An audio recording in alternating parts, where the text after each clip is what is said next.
अपने निवास में वो विराजित हैं और कुछ ही क्षणों के बाद मंच पर भी दर्शन और अमृतवाणी सुनाने के लिए उनकी कृपा होगी। इसलिए जोर से बोलिए श्री सद्गुरु। उपस्थिति तो धीरे धीरे बढ़ रही है, खुशी की बात है, लेकिन दुख की बात है कि आवाज़ धीरे धीरे घट रही है। उपस्थिति के हिसाब से और आवाज़ होनी चाहिए ना। बोलिए श्री सद्गुरु महाराज की जय।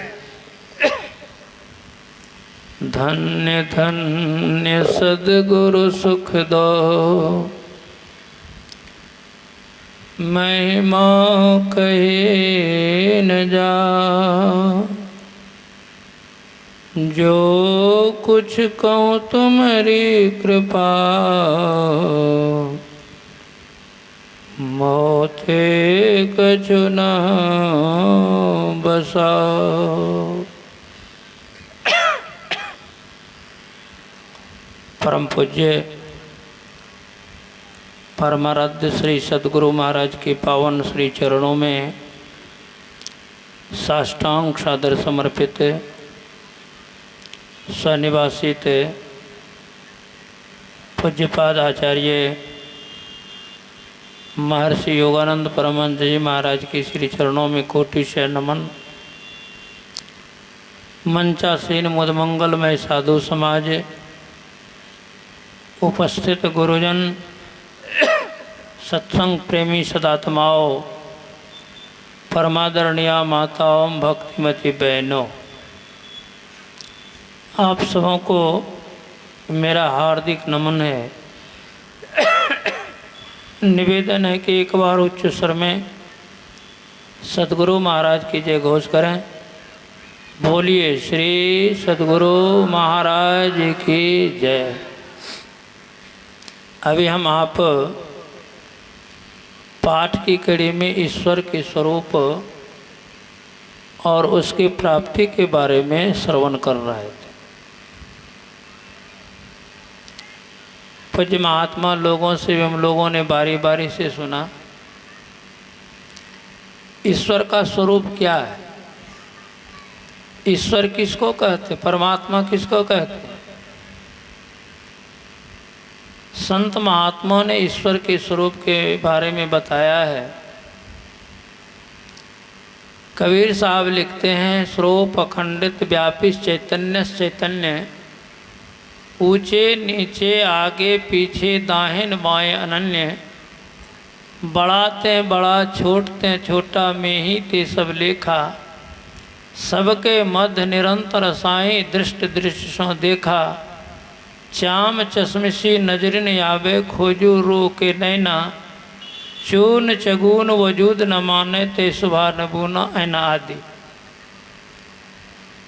वह ईश्वर क्या है, अखंडित है,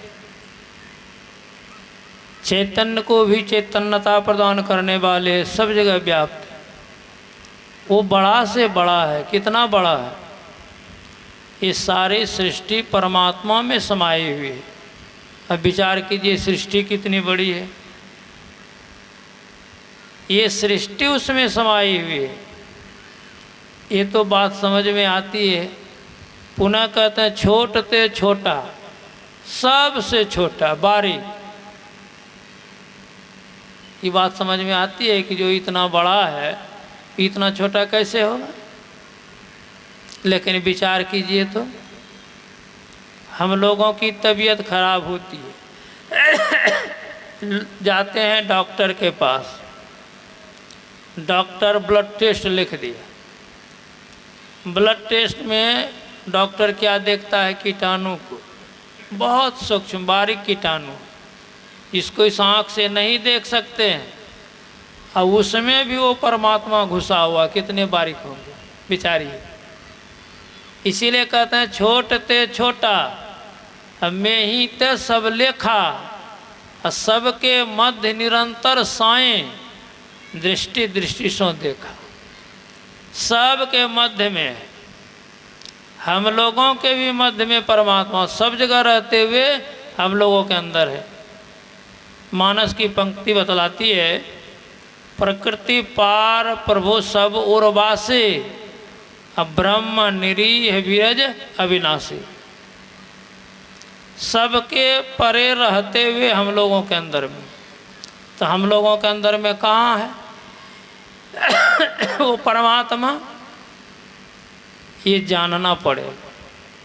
शरीर के अंदर में है तो कहाँ है? हाथ में है कि पैर में है कि आँख में है कि मुंह में है? कहाँ है परमात्मा? सबके मध्य। मध्य किसको कहते? बहुत लोग कहते हैं 3.5 हाथ का शरीर है, अब मध्य मतलब आधा कर दीजिए, 2.25 हाथ। ऐसी बात नहीं है। संत लोग कहते हैं कि मध्य का मतलब है हम लोगों का शरीर 2 भागों में विभक्त है। आँख से नीचे पिंड है और आँख से ऊपर ब्रह्मांड। जहाँ दोनों का मिलन स्थान है वहीं परमात्मा का वास। इसको सूरदास जी महाराज ने इस तरह से लिखा है, नैन नासिका अग्र है तहाँ ब्रह्म को वास, अविनाशी बिनसय नहीं होत सहज ज्योति प्रकाश। इसको समझिए कि नैन नासिका अग्र है।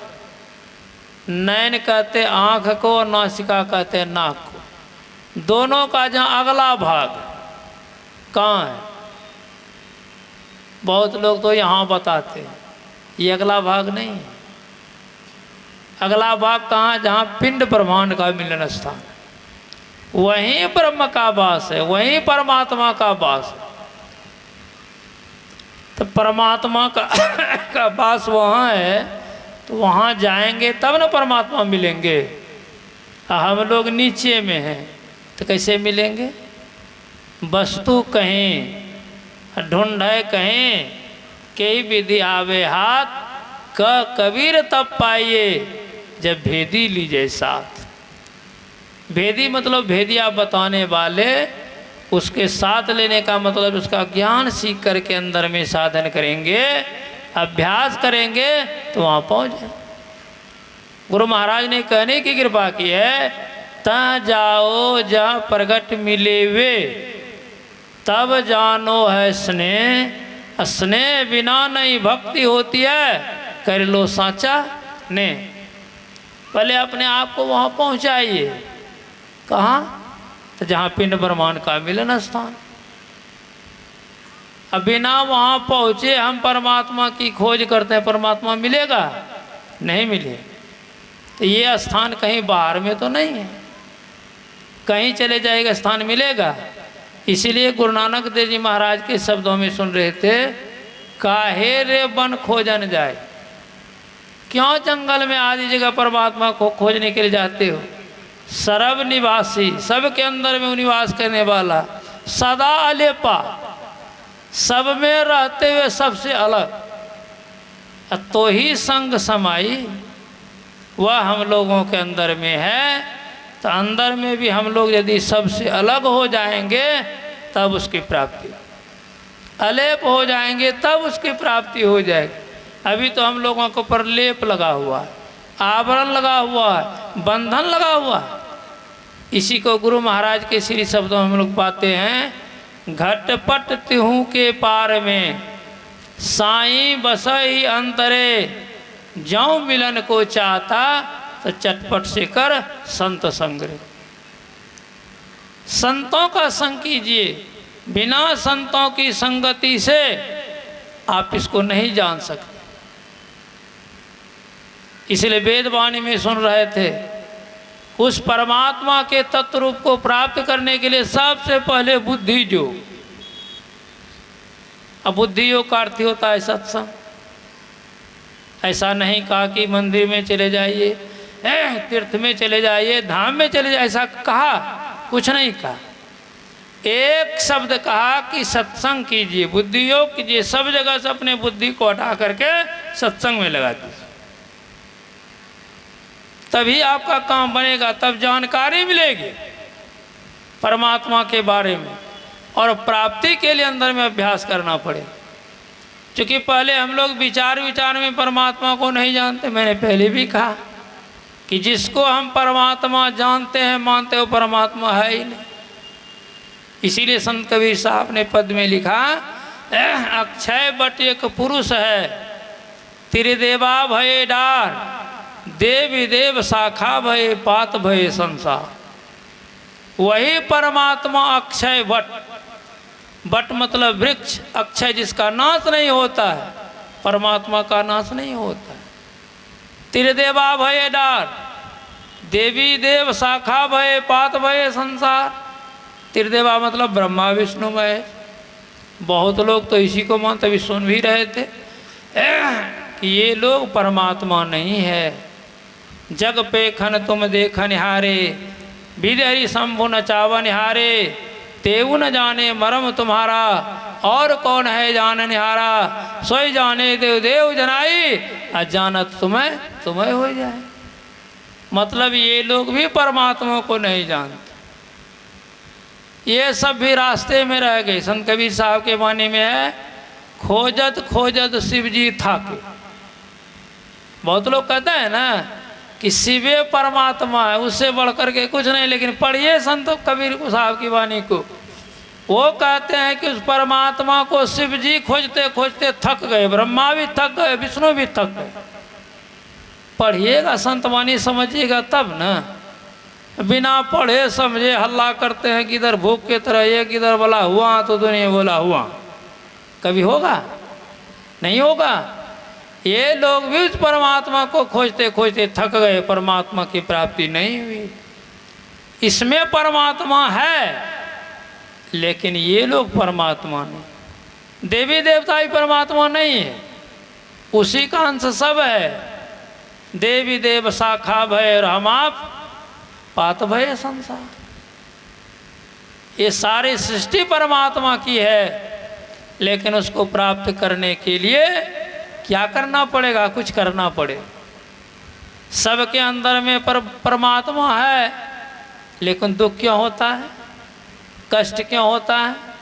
क्योंकि उसका प्रत्यक्षीकरण नहीं हुआ। जैसे आप इस तरह से समझ सकते हैं, दूध में घी है, अब दूध ले लिए तो घी मिल गया, घी प्राप्त कर लिए। जब दूध ही में घी है तो कहिएगा फिर प्राप्त करने की जरूरत क्या है? तब उस दूध से पूरी तो बन जाएगी, नहीं बनेगी मिठाई। घी बनबे नहीं करेगा तो मिठाई कहाँ से बनेगी? छेना बन जाएगा। कुछ तो काम होगा, लेकिन संपूर्ण काम नहीं होगा। उसी तरह से परमात्मा हम लोगों के अंदर में है, लेकिन जब तक प्राप्ति नहीं होगी, प्रत्यक्षीकरण नहीं होगा, तब तक काम नहीं बनेगा। तब प्रत्यक्षीकरण के लिए क्या करना पड़ेगा? वेद भगवान ने इस समस्या का समाधान कर दिया है कि लोगों को भ्रमित नहीं होना पड़े, बौखना नहीं पड़े, इधर उधर जाना नहीं पड़े। उन्होंने क्या किया? बुद्धि योग के बाद मानस योग करो। अब मानस योग में दो बातें आती है, मानस जप और मानस ध्यान। मतलब किसी मंत्र को आप जपिए। कौन सा मंत्र जपिएगा? गुरु महाराज भी लिखते हैं, अति पावन गुरु मंत्र मन ही मन जाप जप। एक जगह लिखते हैं गुरु मंत्र जप, गुरु ध्यान कर, गुरु सेव कर, अति प्रीत कर, गुरु की आज्ञा मान प्यारे, कर सदा गुरु की कही। गुरु प्रदत्त मंत्र को जपिए, ऐसा क्यों कहा?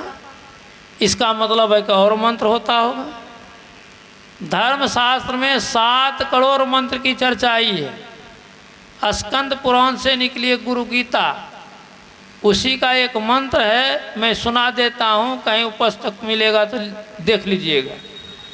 सप्तकोटि मंत्राश्रित बी भरत कारका, एक एव महामंत्रो गुरु रुद्राक्षरम ध्यम। 7 करोड़ मंत्र का जिक्र चर्चा धर्मशास्त्र में की गई। जो चित्त को भ्रमित करने वाला है, आवागमन के चक्कर में ले जाने वाला है, एक ही मंत्र है जो आवागमन के चक्कर से छुड़ाने वाला है। एक ही महामंत्र, वो महामंत्र है। वो महामंत्र क्या है? जिसका जाप भगवान शिव भी करते थे, महामंत्र जो जपत महेशु, वही है गुरु मंत्र। उसी में आया है मंत्र राजमिदम देवी गुरुरुत्राक्षरम द्वयम स्मृति वेद पुराणा नाम सारमेव न संशय। भगवान शंकर मैया पार्वती से कहते हैं कि हे देवी, मंत्रों का जो राजा है, सर्वश्रेष्ठ है, वो गुरु मंत्र है। मंत्र राजमिदम देवी गुरुरुत्राक्षरम द्वयम स्मृति वेद पुराणा नाम सारमेव न संशय। इसमें कुछ भी संशय नहीं, यही सार है। इसलिए गुरु मंत्र को जपिए। दादू दयाल जी महाराज लिखते हैं, दादू सृजनहार के केते नाम अनंत। कितना नाम है, अनंत है, गिनती नहीं है।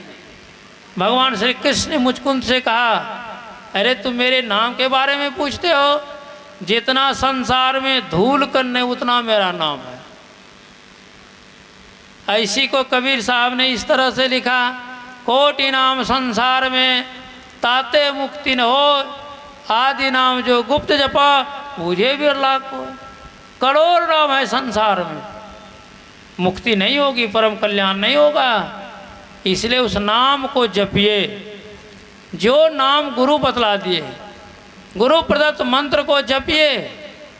कैसे जपेंगे? जपने की भी विधि है। संत लोग कहते हैं कम परेशानी में अधिक लाभ। हम लोग यही नहीं चाहते हैं, परेशानी कम हो, लाभ अधिक हो। वाचिक जप है, जिसको हम लोग बोल बोल करके जपते हैं, उसी मंत्र को, इसमें 10 गुना शक्ति है। विचार कीजिएगा। इसी को उपांशु में रूप में जपा जाता है, जिसमें जीव ठोर हिलता डोलता है, भान होता है कि कुछ भन बना रहे, लेकिन अब सुनाई नहीं पड़ती है। यह उपांशु जप, इसमें कितना लाभ है? 100 गुना। और एक है मानस जप, जो मने मन जपा जाता है, इसमें 1000 गुना लाभ है। तो वेद भगवान ने किस जप का जिक्र किया है? मानस जप का जिक्र किया है। यानी जपों में सर्वश्रेष्ठ है मानस जप। मने मन उस मंत्र को जपिए और उसी नाम संबंधी रूप का ध्यान कीजिए। ऐसा नहीं कि मंत्र जो जप रहे ध्यान किसी और का करें, तब नहीं होगा। तो सिमटाव होगा, ऊर्ध्वगति होगी, ऊर्ध्वगमन होगा, दृष्टि योग करने के लायक बनेंगे। और जब दृष्टि योग करेंगे तब अंदर में परमात्मा की तरफ चलेंगे। चलते चलते वहाँ चले जाएंगे जहाँ परमात्मा है। परमात्मा कहाँ है? निःशब्दम परमम पदम। निःशब्द में परमात्मा है और हम लोग अंधकार में हैं। बताइए कैसे प्राप्ति होगी? भूमि पड़ंचा छुअन आकाशा। खड़ा है भूमि पर, सोचते हैं आकाश छू लेंगे, तो कभी होगा? नहीं होगा। इसलिए अंधकार से प्रकाश में, प्रकाश से शब्द में, शब्द से निःशब्द में जाएंगे, तब प्राप्ति होगी। तो चलने का तरीका है। इसलिए कहते हैं कि मानस योग के बाद अग्नि की ज्योति का योग कीजिए, यानी दृष्टि योग कीजिए। दृष्टि के धारा को एक कीजिए, और यही दरअसल में परमात्मा की भक्ति है। दृष्टि योग के अलावे जो कुछ है वो परमात्मा की भक्ति नहीं है। इसीलिए भगवान श्री राम ने अपने प्रजाओं को सदुपदेश में क्या कहा? और एक गुपुत मत सब ही कहो कर जोड़ी, शंकर भजन बिना नर भक्ति न पावे मोह। लोग इसका गलत अर्थ लगाते हैं कि देखिए भगवान राम कहते हैं कि जब तक शंकर का भजन नहीं कीजिएगा ना, तो मेरी भक्ति प्राप्त नहीं। ऐसी बात नहीं, वहाँ अर्थ स्पष्ट दिया हुआ है। शंकर का अर्थ है दोनों दृष्टि के धाराओं को, दोनों किरणों को एक मिला करके भजन किए बिना कोई मेरी भक्ति नहीं प्राप्त कर सकता। ऐसी भक्ति करते हैं हम लोग? नहीं करते हैं, ये ज्ञान ही नहीं है, तो कल्याण कैसे होगा? इसलिए अग्नि की ज्योति का योग करें, दृष्टि योग करें, तब आवरण का भेदन होगा। अंधकार से निकलेंगे, फिर प्रकाश में जाएंगे, फिर वहाँ से भी आगे निकलना है। वहाँ से आगे निकलने के लिए मार्ग क्या है? तो शब्द का मार्ग है।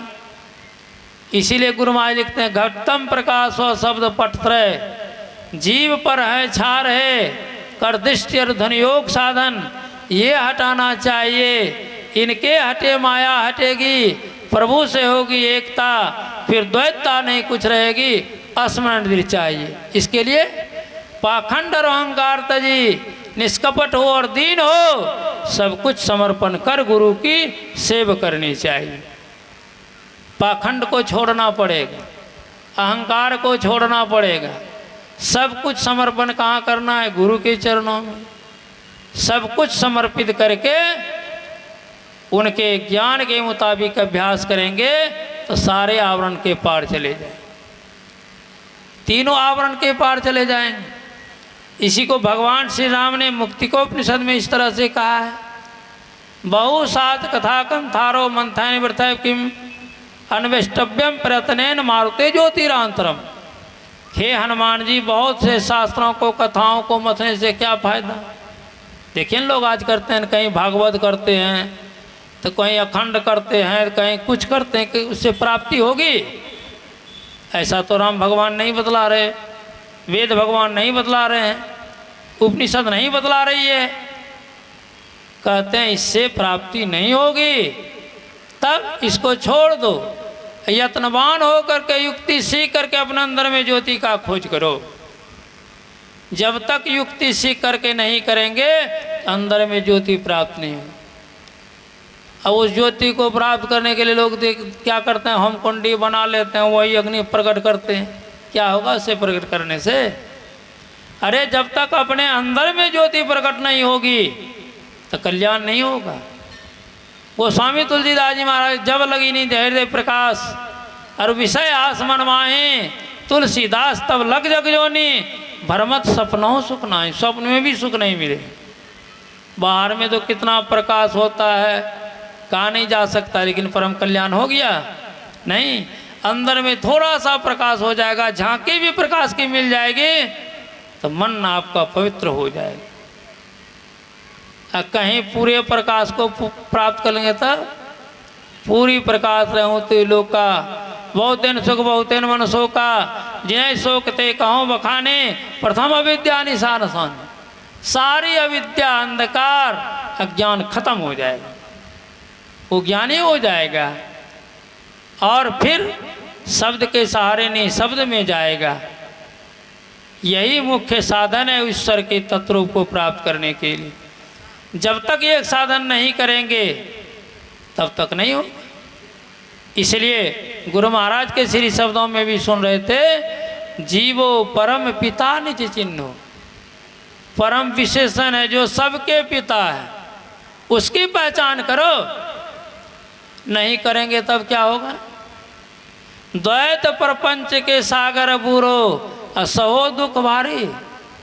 द्वैतता में पड़े रहेंगे, प्रपंच के सागर में पड़े रहेंगे, कभी सुख नहीं होगा, भारी दुख होगा। भारी दुख क्या है?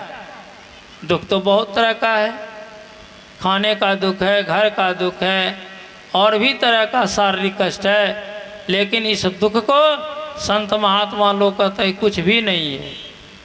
तब भारी दुख क्या है? आवागमन का दुख। आवागमन सम दुख दूजा, है नहीं जग में कोई, इसके निवारण के लिए प्रभु भक्ति करनी चाहिए। आवागमन का दुख है सबसे बड़ा दुख। इस दुख से कैसे छूटेंगे? आवागमन एक शीर्षक है। आवा करते आना, कुछ दिन संसार में ठहरना फिर चला जाना, यही आवागमन का चक्र। थोड़ा सा विचार कीजिए, मैं थोड़ी सी चर्चा कर रहा हूँ। हम लोग कहाँ से आए? अभी पूछा जाए तो सब लोग अपने अपने गांव का नाम बता दीजिएगा कि नहीं बताइएगा? और यदि पूछा जाए गांव में कहाँ से आए तब क्या बताइएगा? एक ही पॉइंट पर सबको खड़ा होना पड़ेगा कि माँ के पेट से। माँ के पेट से हम लोग बाहर हुए हैं। तो माँ के पेट में जब थे तो किस स्थिति में थे? सुख की स्थिति में थे कि दुख की स्थिति में थे? संत लोग बतलाते हैं, चूँकि हम लोग तो नहीं गए हैं देखने के लिए, और संत लोग यौगिक दृष्टि से देख लेते हैं। वो क्या बताते हैं? जब तुम थे माता के पेट, ऊपर गोर मस्तक हेठ, तब तुम कौल किया था दोनों करजड़िया, अच्छे तो ना सवरिया साजन। मतलब उल्टी स्थिति में। अभी हम लोग हैं पैर नीचे सिर ऊपर, बड़ा मन लग रहा, आनंद है। अभी 2-4 मिनट के लिए कोई इसी जगह आपको सिर नीचे या पैर ऊपर कर दे, बड़ा मज़ा लगेगा। तुरंत छटपटाने लगेगा, चिल्लाने लगेगा। कहीं कोई टांग दे पैर ऊपर सिर नीचे 10 मिनट 15 मिनट तो चिल्लाने लगेगा, बचाइए प्राण निकल जाए। यहाँ 2-4 मिनट में ये हालत है, माँ के पेट में 9 महीना उल्टे टंगे रहे, कैसा मज़ा लगता होगा। विचार कीजिए, खाली संत लोग विचार करने के लिए कहते हैं। आइए, हम लोगों का मुंह माथा कहाँ रहता, जहाँ पेशाब पैखाना का माँ के पेट में थैली है। अभी तो बाहर में थोड़ा सा मल मिलता है तो नाक छिकोड़ के भागते हैं, दुर्गंधी लग रही है। वहाँ 9 महीना तक कैसा सेंट लगता होगा। और भी यातनाएं होती है माँ के पेट में, तो वहाँ भी दुख, उसी दुख से कहते हैं भगवान निकाल दीजिए। बाहर चले आते हैं तो यहाँ तो सुख है ना, किसी का हाथ उठेगा कि हमको कोई दुख नहीं है। कबीर साहब ने कहा, यहाँ जो भी आया है सबको दुखे दुखे, तन धर सुखिया कोई न देखा, जो देखा सो दुखिया हो। उदय अस्त की बात कहतो हाँ, सबका क्या विवेका हो। घाटे बाड़े सब जग दुखिया, क्या गिरही बैरागी हो। सुखदेव अचारत दुख के डर से, गर्भ से माया त्यागी हो। जोगी दुखिया जंगम दुखिया, तपसी को दुख दूना हो। आशा तृष्णा सबको व्यापे, एको महल नहीं सुना। साँच को तो कोई नहीं माने, झूठ कहा नहीं जाई हो। अब ब्रह्मा विष्णु महेश्वर दुखिया, जिनिया राह चलाई हो। अवधू दुखिया भूपति दुखिया, रंक दुखी विपरीती हो। कहे कबीर सकल जग दुखिया, एक दू न, सृष्टि के सभी लोग दुखी हैं। शरीर पाने के बाद भी किसी न किसी तरह के कष्ट से, दुख से हम लोग दुखी हैं। तो यहाँ भी दुख, बहुत लोग कहते हैं कि चलो भाई जो धनवान है उसको बड़ा सुख होगा। पूछिए जाकर के धनवान से, सुख है कि नहीं है।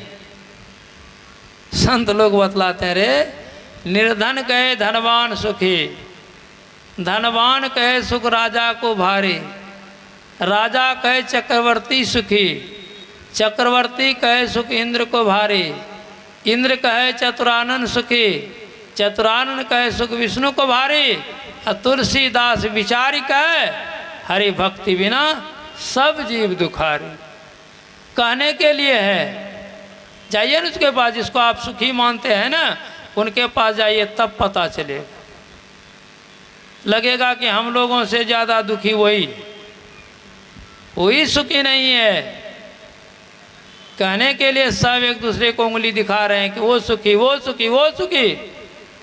तुलसीदास विचारी कहे, हरि भक्ति बिना सब जीव दुखारी।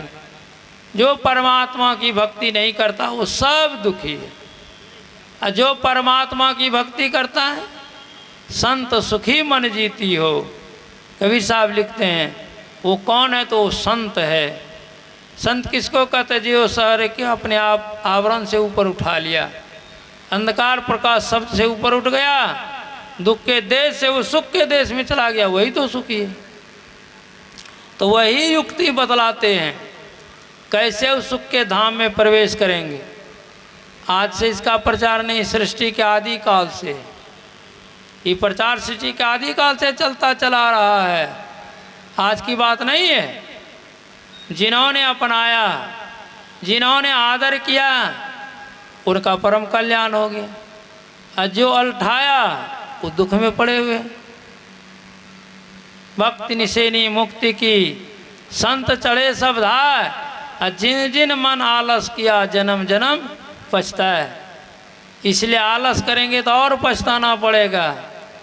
इसलिए परम पूज्य गुरुदेव बाबा संत श्री साई स्वामी जी महाराज कहा करते थे, बराबर प्रसंगवश, चाहे अभी कर लीजिए, चाहे 2-4 महीना साल के बाद कर लीजिए, या 10, 20, 50 वर्ष बाद कीजिए, लेकिन यही करके त्राण पाना। 10-5 जन्म के बाद भी कीजिएगा तो यही करके त्राण पाना होगा, इसके बिना आप त्राण नहीं पा सकते हैं। इसीलिए जब यही करके त्राण पाना होगा, फिर टाला टुली क्यों? आज कहे मैं काल भजूंगा, काल कहे फिर काल, आज काल के करती अवसर जासी चाल। आज काल करते करते हम लोगों का समय बर्बाद होता चला रहा।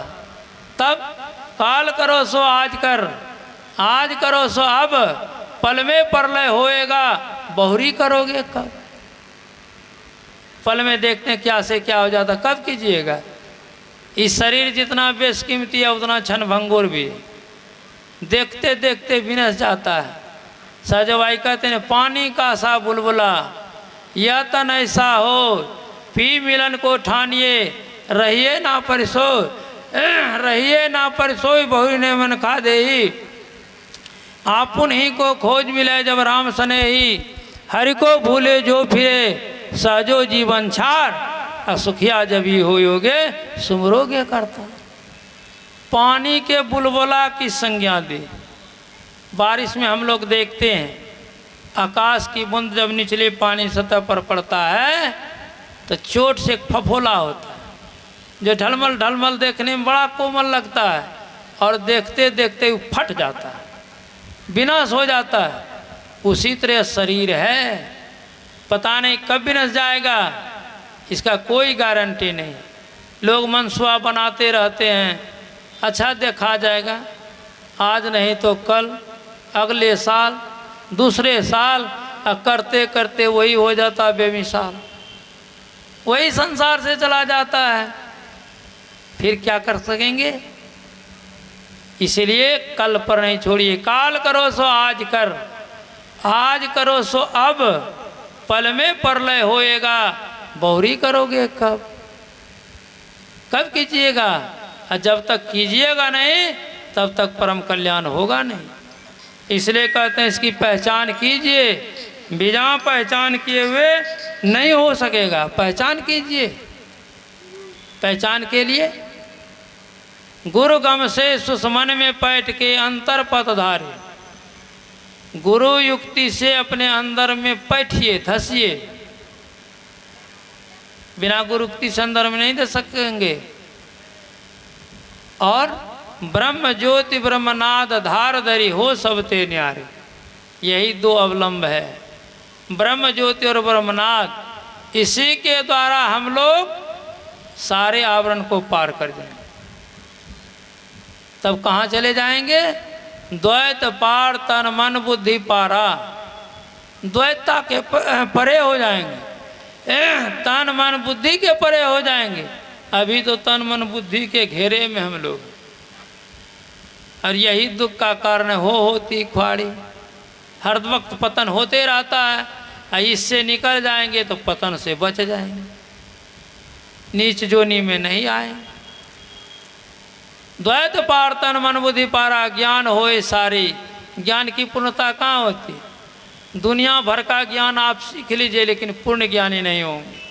एक परमात्मीय ज्ञान हो जाए, परमात्मा की प्राप्त हो जाए, वो किसी ज्ञान की जरूरत नहीं है, आप बिना पढ़े लिखे ज्ञानी हो जाएंगे।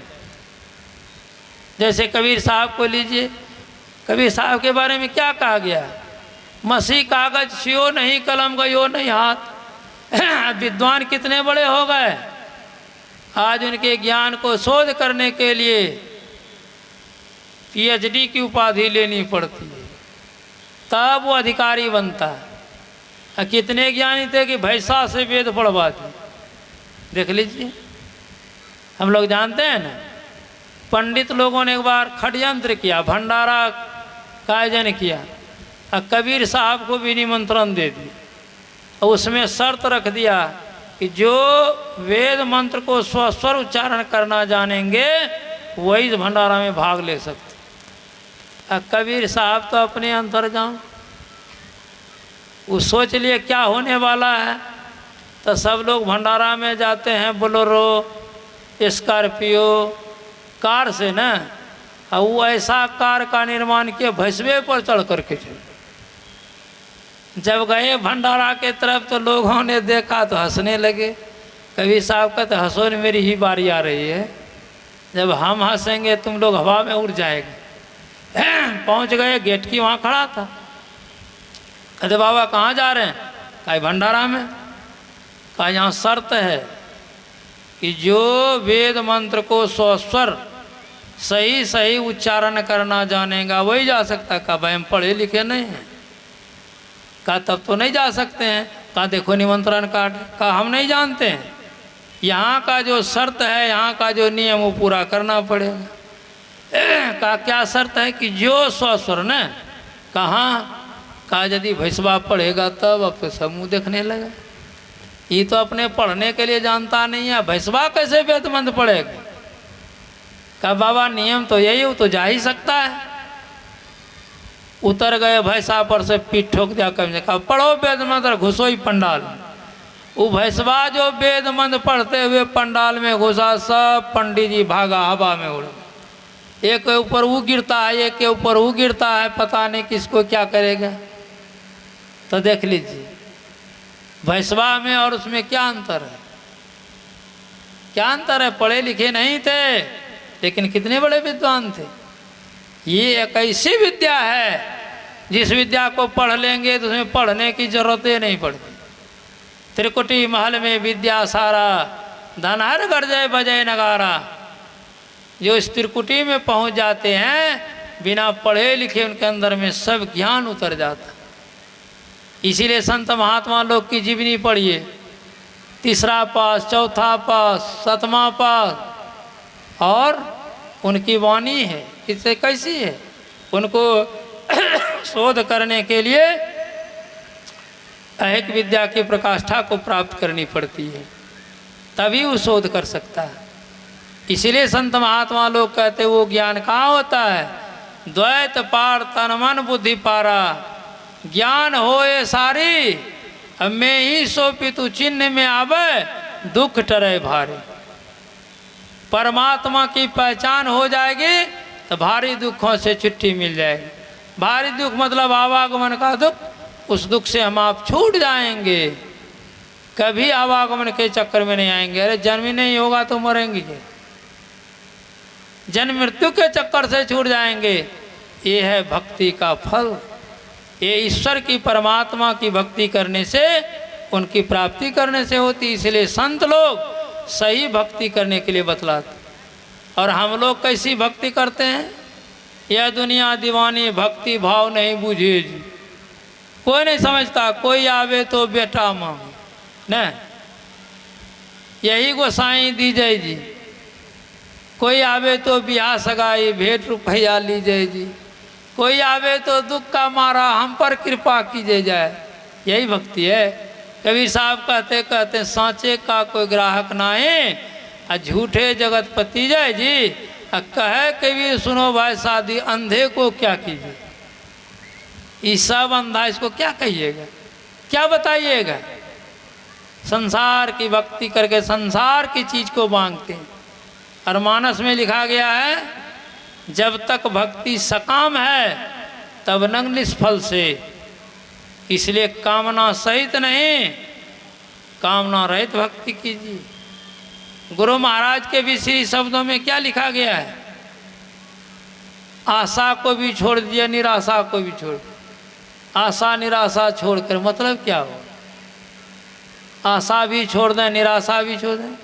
मतलब सांसारिक चीज़ों के लिए भक्ति नहीं कीजिए, कोई आशा रख करके नहीं कीजिए, और निराशा भी नहीं रखिए होगा कि नहीं होगा, पार लगेगा कि नहीं लगेगा, ऐसी भी बात नहीं, निश्चित होगा। चलना तो प्रारंभ कीजिए, देखिए होता है कि नहीं होता है। लेकिन चलने के पहले आप हिम्मत हार देंगे तब कैसे होगा? इसीलिए संत महात्मा लोग हम लोगों को बताते हैं, हम लोगों को समझाते हैं, ईश्वर की भक्ति कीजिए। हम लोगों का मालिक वही है। ईश्वर को जान बंदे, मालिक तेरा वही है। एक बार मैं गया था ऋषिकेश, वहाँ 84 गुफा है, क्या नाम है, एक महात्मा जी है, नाम है भूल, महेश योगी। वो विदेश में रहते हैं। तो वहाँ के साधु से मैंने पूछा कि जिस महात्मा के आश्रम में रह रहे हैं उसको देखे हैं?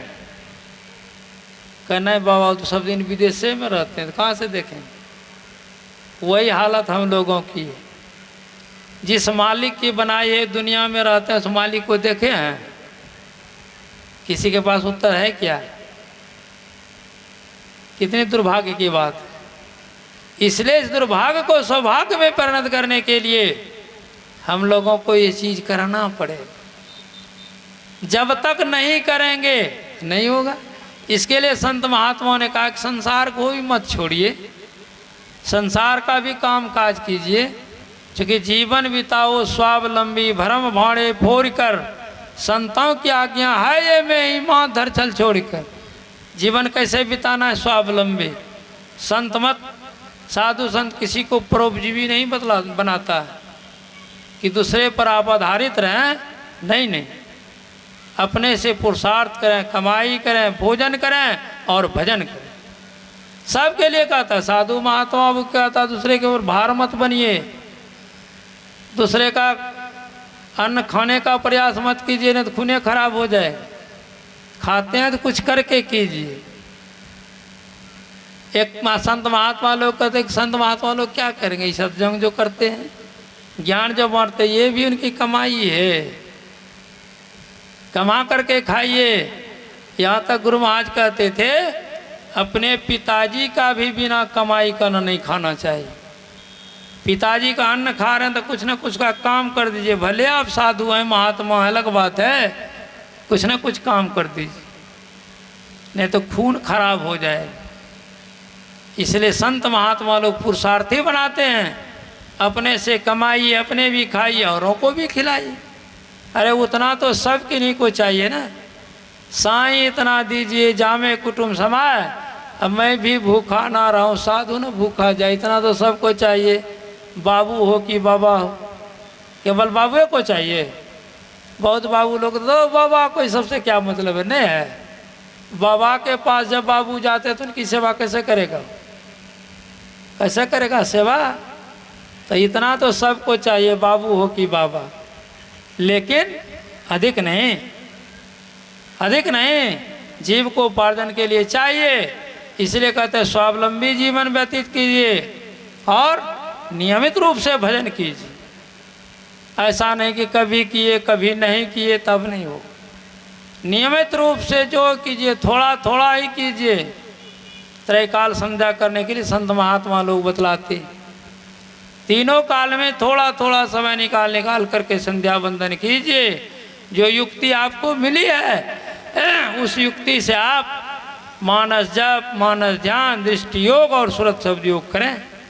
सुरत शब्द की करे कमाई, निज घर जावे ना, निज घर में निज प्रभु को पावे, अति उलसावे ना, मैं ही यस गुरु संत युक्ति यम त्रास मिटावे ना।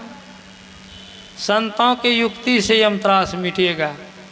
जब तक संतों की युक्ति नहीं मिलेगी तो यम त्रास नहीं मिटेगा। इसलिए गुरु महाराज ने कहने की कृपा की है, बिन दया संतन की में ही जानना इस राह को, हुआ नहीं होता नहीं, वह होनहारा है नहीं। प्रेजेंट पास्ट फ्यूचर तीनों काल में एक भी इतिहास के पन्ने पर ऐसा उदाहरण नहीं है कि हो सकता भूत में बीते हुए समय में और किसी तरह से हो गया होगा, या भविष्य में किसी और तरीका से होगा। नहीं, जिन किन्हीं को हुआ है, जिन किन्हीं का होगा, जिन किन्हीं का हो रहा है, वो संतों के युक्ति के मुताबिक जिन्होंने किया है उन्हीं का होगा। क्योंकि हम लोगों को अंतर के अंतिमता तक जाना है। अंतर के अंतिमता में गुरु है। गुरु मतलब परमात्मा। मन नहीं, पता नहीं, मन को पता नहीं, मन पता पाता नहीं। नैनों के तिल में ज्योति उनकी, नजर में आता नहीं है ज्योति, लेकिन हम लोग परेशान हो रहा हैरान सागिल, जल्द दिखलाता नहीं। सागिल कहते हैं भक्त को। हम लोग परेशान हो रहे हैं लेकिन दिखाइए नहीं पड़ रहा। देखने के लिए लाख प्रयास करते हैं लेकिन हो ही नहीं रहा। होगा नहीं होगा ऐसी बात नहीं। संत लोग हिम्मत दिलाते हैं, निश्चित होगा। थोड़ा और प्रयास को बढ़ाते जाइए, थोड़ा बढ़ाते जाइए, थोड़ा बढ़ाते जाइए। बढ़ते बढ़ते एक दिन इतना बढ़ जाएंगे फिर बढ़ने का जगह नहीं रहेगा। इतना बढ़ जाएंगे उस प्रकाष्ठा को प्राप्त कर लेंगे। जैसे हम लोग देखिए अनाज की ढेर को समेटते हैं, समेटते समेटते इतना समेट दीजिएगा ऊपर जा ही नहीं सकता। उसी तरह से मन हम लोगों का है, मन को समेटिए समेटिए समेटते समेटते उस जगह पर पहुंचा देंगे कि फिर वहाँ से समेटा नहीं जा सकता है। वही है परमात्मा का स्थान, परमात्मा का ठाम, परमात्मा का घर, वहीं चले जाएंगे, काम बन जाएगा। ये है असली भक्ति। इसी भक्ति को गुरु महाराज ने कहा, हो भक्त सार भगति करो, असार भगति करी संसार भरमति रही, भक्ति श्रम निष्फल। असार भक्ति करने वाले संसार में भ्रम रहे हैं, और जो भक्ति का फल होना चाहिए उससे भी निष्फल। भक्ति पूरी नहीं हो पाती है, शरीर पूरा होकर चला जाता। लेकिन यदि संतों के युक्ति से आप भक्ति करेंगे तो शरीर कभी पूरा नहीं हो, सब दिन शरीर अधूरे रहेगा। मतलब समझे, मतलब ये कि शरीर छूटेगा फिर यही शरीर मिलेगा। और संतों के युक्ति के मुताबिक भक्ति नहीं करेंगे तो शरीर छूटेगा तो गधा को ताजोरी में चले जाइए, फिर शरीर नहीं मिलेगा। इसलिए कहते हैं जो एक बार संतों से युक्ति ले करके भक्ति प्रारंभ कर देते हैं, भक्ति पूरी नहीं होती है जल्दी, साधारण नहीं है। गोस्वामी जी ने लिखा, रघुपति भक्ति करत कठिनाई, कत सुगम करनी अपार, जाने सोझ ही बनी आई। कहने में बड़े सरल है लेकिन करने में बड़ा कठिन है। लेकिन जानता कौन है? जिनका बन गया, जाने सोझ ही बनी आई। जो जही कला कुशलता का सो सुलभ सदा सुखकारी। जो जिस कला के पीछे लग जाते हैं वही कला उसके लिए सुलभ हो जाती है और सदा के लिए सुखकारी हो जाती है। जैसे हम लोग जो अनपढ़ है उसको पढ़ना कितना मुश्किल है, और जो पढ़े लिखे लोग हैं जिस भाषा को सीखे हैं, इंग्लिश हो, उर्दू हो, फारसी हो, अरबी हो, उनके लिए दिक्कत है। जब तक जीवित रहेगा तब तक वो भाषा काम देगी कि आज सीखा कल खत्म नहीं। जो सुलभ सदा सुखकारी। एक छोटा सा उदाहरण दे रहे हैं गोस्वामी जी महाराज। सफरी सन्मुख जल प्रवाह, सुरसरी बह गज भारी। सफरी एक मछली होती है, जब से वो पानी पर आती है तो विपरीत दिशा में चलती है, भाठा से सिरा के तरफ चलती है, उसको चलने में कोई परेशानी नहीं होती। अब उसी जगह मोटा शरीर वाले हाथी को दे दिए जाए तो बस करके किलोमीटर बह जाए। सुरसरी बहे गज भारी। कहने का मतलब वो मछली क्या है? मीन सूरत धार, भाटा से सिरा चढ़ी रही। ये सूरत रूपी मछली पिंड से ब्रह्मांड की तरफ जाती है। जब अभ्यस्त हो जाती है इनको कोई परेशानी, छल छल कल कल करते हुए उधर चली जाती। अब उसी जगह ही मोटा मन हाथी इधर बह जाता है पिंड में, पता नहीं। इसलिए अपने सूरत को बारीक कीजिए, ख्याल को बारीक कीजिए, और बारीक करने का ये तरीका है। सबसे बारीक है परमात्मा, और हमारी सूरत भी सबसे बारीक हो जाएगी तो परमात्मा की प्राप्ति हो जाएगी। सूरत चला फिर प्रभु मिलन को, अब विषयों से मुख को मोर कर। देख लीजिए, मन यहाँ नहीं है, मन का अस्तित्व खत्म है। मन उल्टे तो सूरत कहावे, आगे सूरत चलती है। वही गुरु महाराज कह रहे हैं, सूरत चला प्रभु मिलन को, विषयों से मुख को मोर कर, ब्रह्म ज्योति ब्रह्मनाद धार धरी, आवरण सारे तोड़ी कर। सारे आवरण को पार के चले जाएंगे। झूठ चोरी नशा हिंसा और जारी छोड़कर, गुरु ध्यान सत्संग सवन में स्वमति को जोड़कर। संत मत का 3 ही वसूल है, गुरु है, ध्यान है और सत्संग है। अभी हम लोग सत्संग में बैठे हुए, सत्संग सीख देता है कि गुरु के पास जाइए। गुरु हमको भेद बतलाते हैं, युक्ति बतलाते हैं, तरीका बतलाते हैं और ध्यान करके गंतव्य स्थान पर पहुंच जाते। यदि तरीका नहीं सीखेंगे तो छोटा सा भी काम बड़ा भारी लगता है, और तरीका सीख लेंगे तो भारी से भारी काम भी छोटा लगता है। जैसे महाभारत का एक आख्यान है, आप लोग कभी पढ़े होंगे या सुने होंगे। काल जवन बहुत बड़ा योद्धा था, उनको वरदान मिला था कि जो तुम्हारे सामने लड़ने के लिए आएगा उनकी आधी शक्ति तुम्हें समा जाएगी, और उसकी अपनी शक्ति तो थी, इसलिए वो कभी किसी से पराजित नहीं होता था। पूज्यपाद श्री मंच की ओर आ रहे हैं, हम लोग उठ करके स्वागत करें। बोलिए श्री सद्गुरु महाराज की जय। स्वागत